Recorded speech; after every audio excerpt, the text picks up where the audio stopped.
Salut les abonnés, ça fait super plaisir de vous retrouver. Bienvenue dans une vidéo de déballage de jeux de société avec aujourd'hui, comme promis, la deuxième extension sortie pour le jeu Dune, le célèbre jeu de société Dune qui avait été remis au goût du jour par Gale Force 9, qu'on avait testé et déballé déjà à l'époque. Je crois que c'était il y a un peu plus d'un an maintenant. Donc, a priori, il s'agit de nouveau de nouvelles factions. Avant de vous montrer la boîte, je vais tout d'abord retirer le cello qu'il y a autour, afin d'éviter les reflets. Voilà.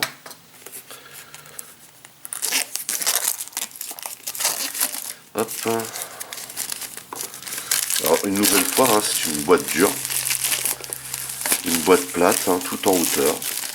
Plutôt stylé comme format, faut bien se le dire. Ici, on retrouve donc ce qu'il y a d'indiqué sur la boîte de base. L'épice doit couler à flot, Dune, un jeu de conquête, de diplomatie et de trahison, version française. Ici, on voit une partie, encore une fois, de l'illustration qu'il y a sur la boîte du jeu de base. Très très sympa. Très spécial comme illustration, j'aime bien. Vraiment classe. Il semblerait que ce soit un Fremen ici. Donc Chaume et Richesse, extension. Sur les côtés, bien entendu, on a les intitulés. Et au dos. Alors, au dos, qu'est-ce qu'on nous dit? Cette extension ajoute 2 nouvelles maisons au jeu de plateau Dune, le Chaume et la maison Richesse. La maison Richesse jouissait d'une solide réputation d'ingénierie et bénéficiait de technologies uniques, mais la ruine du comte Ilban, ça serait ça, Ilban Richesse, contraignit sa maison à l'exil et la força à revendre ses créations les plus importantes pour financer ses efforts de conquête. Ok. Ensuite, le Chaume. Alors le Chaume, c'est le combinat des honnêtes aubeurs marchands où Chaume contrôlait la plupart des affaires économiques de l'univers et avait développé un intérêt particulier pour Arrakis au-delà de sa production d'épices. Par le contrôle du commerce interplanétaire, le Chaume devint l'organisation la plus riche de l'Imperium. Bien des manœuvres politiques eurent lieu pour y acquérir de l'influence, augmenter ses dividendes ou acquérir des bénéfices.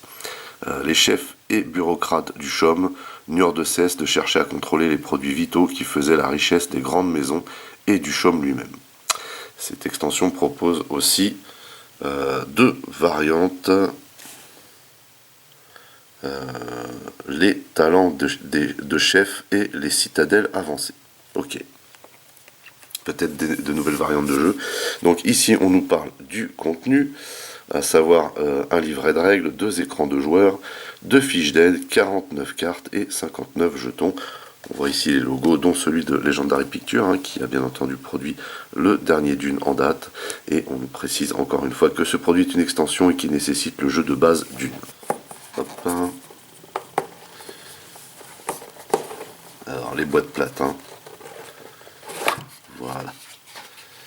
Ici, on a donc un paquet de cartes, mais avant tout, on va regarder ce petit livret, une nouvelle fois qui fait bien sûr la taille de la boîte. Alors ici, on nous montre les jetons des 2 maisons.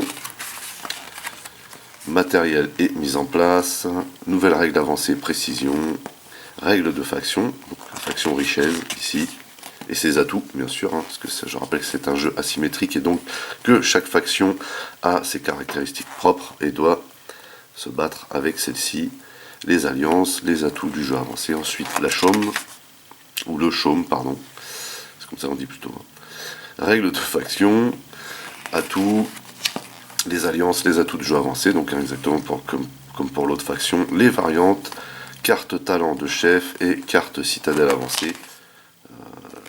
J'imagine des variantes de jeu. Et ici on a un synopsis et également des questions-réponses, ce que je n'ai pas eu l'impression de voir dans la précédente extension. Ça par contre on l'avait vu, carte Karama à jouer contre. Voilà. Donc là, ce sont des questions qui concernent peut-être plus les 2 variantes au final. En tout cas, voilà, encore un livret bien fourni. Ici, on a également des, encore une fois, des superbes planches au dépunchage, avec de très très belles couleurs, de très très belles illustrations, encore une fois. Vraiment très très stylé. Et bien entendu, ici, on a les soldats, hein, enfin les armées sous forme de tokens, hein, chacune ayant sa couleur, sa forme.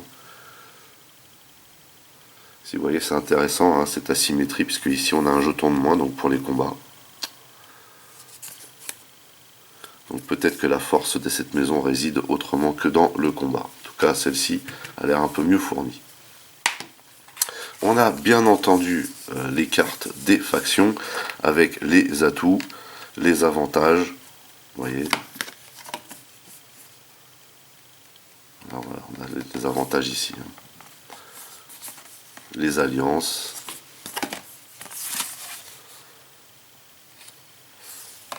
Ce qui est sympa aussi, c'est que les cartes ne sont pas forcément fichues de la même manière.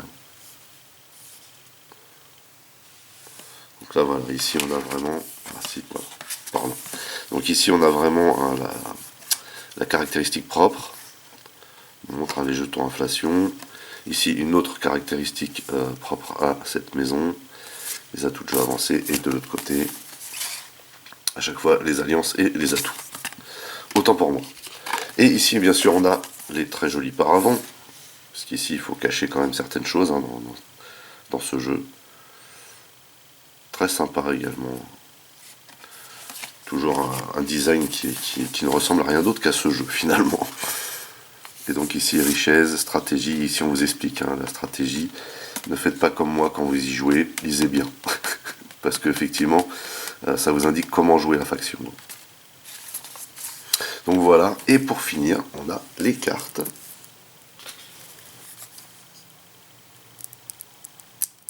Hop.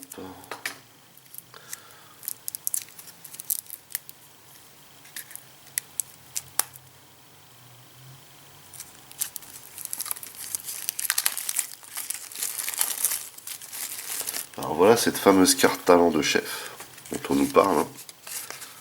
On en a plusieurs. Hein. On en a même beaucoup. Donc ce sont des cartes, j'imagine, vraiment spécifiques. Soit à un mode de jeu différent, donc à une variante, soit à une faction.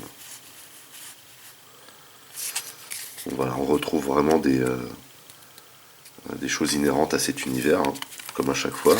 On a les fameuses cartes traîtres, pardon.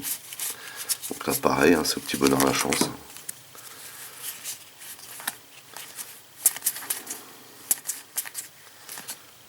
C'est ou à la pioche ou alors tout... enfin, ça se décide aussi dans le jeu. Quoi. Donc, bon, je me souviens avoir fait pas mal d'erreurs hein, pendant la partie test avec Gildas et Guy. Ici on a les fameuses cartes citadelles. Ah, très sympa ça. Avec une illustration, bien entendu, comme ce qu'on peut voir hein, sur les illustrations des boîtes. Très très sympa. Vraiment ça pète. Je suis vraiment fan de ce genre d'illustration. Donc les fameuses cartes traîtrises aussi. Voilà. On a toujours un bon paquet hein, de celles-ci. Qui servent principalement à se battre. Si ma mémoire est bonne.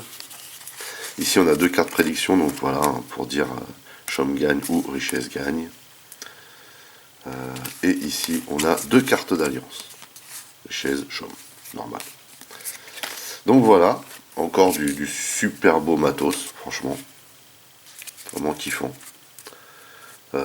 Et c'est intéressant de voir qu'il y a quand même des différences, ne serait-ce que pour le dépunchage, ici on en a beaucoup moins que sur la dernière extension par exemple.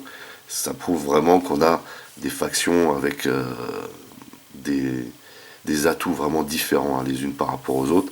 Et c'est ça qui fait le charme de jeu en fait. Hein. Et puis c'était le premier jeu du genre à l'époque. Hein. Ça qu'il faut pas perdre de vue. Voilà, bah écoutez, c'est terminé pour cette petite vidéo de déballage de la deuxième extension pour le jeu de société Dune. Cette vidéo vous a plu. N'oubliez pas d'aller rendre visite à mes partenaires, dont le lien figure dans le descriptif de la vidéo. N'oubliez pas également que vous pouvez lâcher des commentaires. Merci de liker, merci de partager pour les nouveaux. N'oubliez surtout pas de vous abonner, c'est très important. Vous pouvez également checker toutes mes autres revues et playlists, et pourquoi pas ma playlist d'une. En attendant, je vous donne rendez-vous à très très vite. Portez-vous bien, et à la prochaine. Allez, bye bye.